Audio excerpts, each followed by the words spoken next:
Les gars, aujourd'hui il faut que je vous prépare pour ce mouvement de 1,8 milliard de dollars qui concerne l'Ethereum. Donc ouais, il faut vraiment qu'on se prépare ensemble pour voir tout ceci arriver, et c'est pourquoi aujourd'hui on va passer par tout ce qu'il vous faut savoir au plus vite, que ce soit sur le plus court et même le long terme, et ce même concernant le Bitcoin. On parlera aussi des conclusions à tirer des événements d'hier, et on discutera bien entendu des choses plus générales que vous devez savoir pour prendre les meilleures décisions possibles.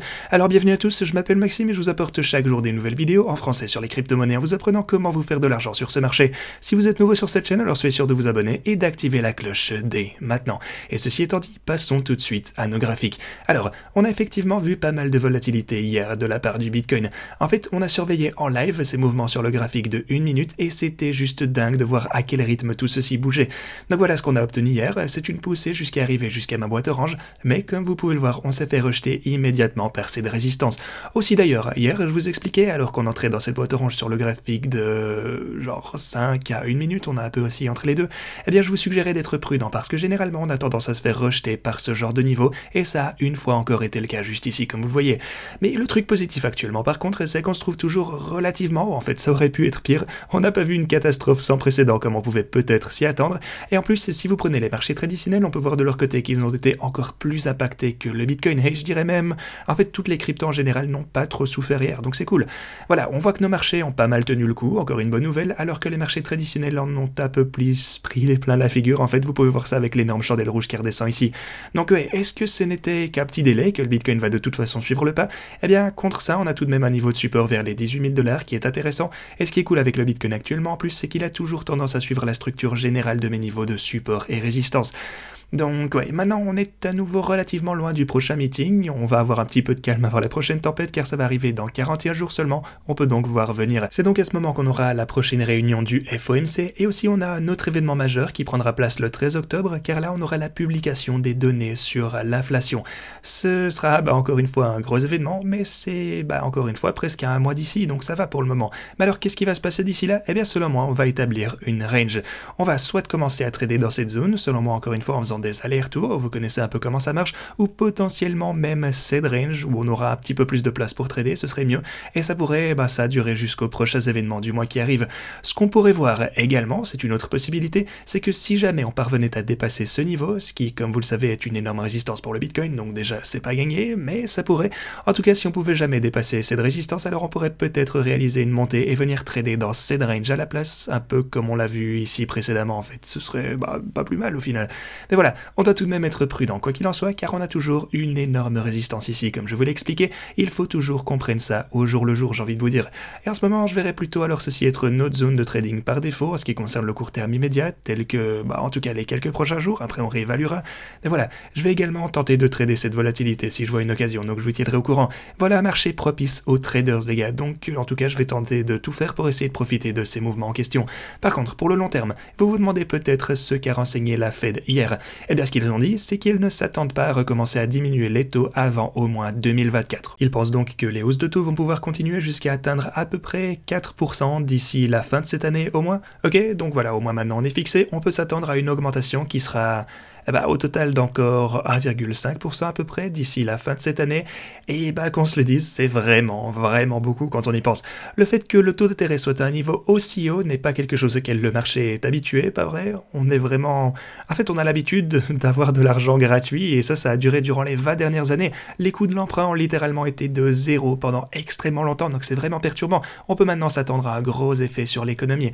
Donc voilà, on va juste devoir attendre de voir comment ça se passe. On voit d'ailleurs que les marchés prévoient maintenant une augmentation de 100 points de base pour la prochaine fois. Attendez, en fait... Ouais, non, pardon, ici c'est plutôt 75 points de base qui serait probable à 68% alors. Et ici, au contraire, on a une augmentation de 50 points de base qui serait estimée probable à 31% par les marchés.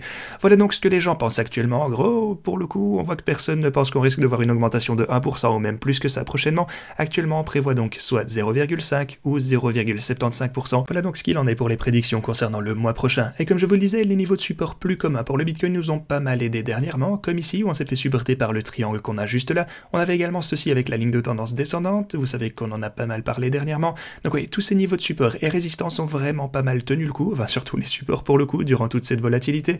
Maintenant, je voulais également vous montrer ceci. Il s'agit de l'intervalle de 2 semaines pour le Bitcoin, et ce que vous pouvez voir sur ce graphe, c'est qu'on se trouve à un niveau historique pour le Bitcoin actuellement. Maintenant, encore une fois, on a constaté précédemment sur la chaîne et sur les graphiques qu'on a vraiment pas mal d'indicateurs au long terme, simplement qui sont en train de nous indiquer qu'on est déjà sur le fond, ou presque en fait. On a énormément parlé de ça dernièrement. Donc en général, si vous venez toucher ce genre de niveau sur le RSI, eh bien ça a précédemment pu représenter une bonne opportunité d'achat. Vous pouvez voir ça, en fait, juste ici, on a une corrélation qui est vraiment claire. Une fois qu'on touche ce niveau, alors c'était un bon moment pour prendre votre profit, parce qu'après ça, on a fini par chuter. Finalement, on est venu toucher ce niveau et le Bitcoin a commencé à monter à partir de ce point, jusqu'à ce qu'on finisse par atteindre donc le double sommet qu'on a juste là. Donc ouais, on vient toucher les deux pics du RSI juste ici également, on forme le fond à ce point, et si vous aviez accumulé à ce moment, alors vous auriez fait un max de profit à partir de là. Sinon, à partir de ce point, le Bitcoin rechute, donc il était sage de prendre son profit une fois encore, mais en gros, vous pouvez voir à quel point ceci est corrélé, et en ce moment, devinez quoi? Eh bien, on est revenu dans cette zone d'achat sur le RSI.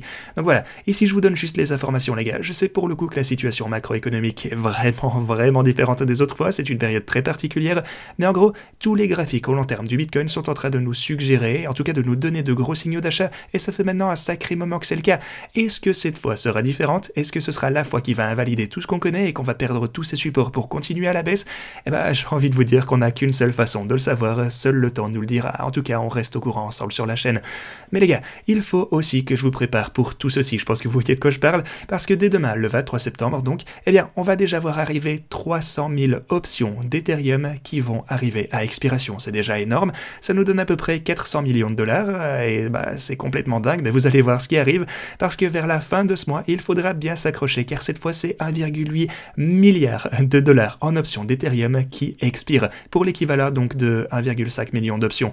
Alors, demain, il faudra déjà être vachement prudent, mais certainement, lors du dernier jour de ce mois, vous allez probablement voir un mouvement d'ampleur pour l'Ethereum, car simplement, le truc c'est que toutes les whales impliquées, eh bien, elles vont tenter de valider leurs options et de faire bouger le prix de l'Ethereum juste avant l'expiration, et ce afin que le prix ne prenne la direction qui les arrangera le mieux pour bien se positionner. Je vous refais pas un dessin de comment tout ça fonctionne.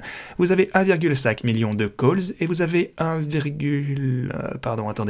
vous avez l'équivalent donc de 400 000 Ethereum en option de put. Donc 1 million d'Ethereum parie que le jeton va augmenter de prix et 400 000 pensent que ça va baisser de prix. On a vraiment donc beaucoup plus de personnes qui voudraient que le prix n'augmente pour l'Ethereum lors du dernier jour de septembre. Donc voilà, on a vraiment énormément de personnes qui voudraient que le prix n'augmente lors du dernier jour de septembre, et pour le coup ce serait pas si mal, je vous tiendrai à jour concernant tout ça bien entendu, et dès demain aussi on verra comment ça se passe, c'est à peu près 50%, 50-50 entre les calls et les puts, donc on verra vers où l'Ethereum va partir, mais en tout cas soyez prêts à avoir de la volatilité car il s'agit de quelque chose qu'on doit surveiller de très près. Et comme toujours les gars, jetez également un œil au lien présent en description, inscrivez-vous sur OKX également car vous pourrez y réclamer jusque 10 000 $ hors bonus, vous aurez aussi jusque 4 530 $ ici sur Bybit et jusque 4 500 $ ici sur Femex, donc assurez-vous de profiter de ces offres. Ceci étant dit, voilà tout ce que j'avais pour vous aujourd'hui, merci beaucoup d'avoir regardé cette vidéo et à la prochaine.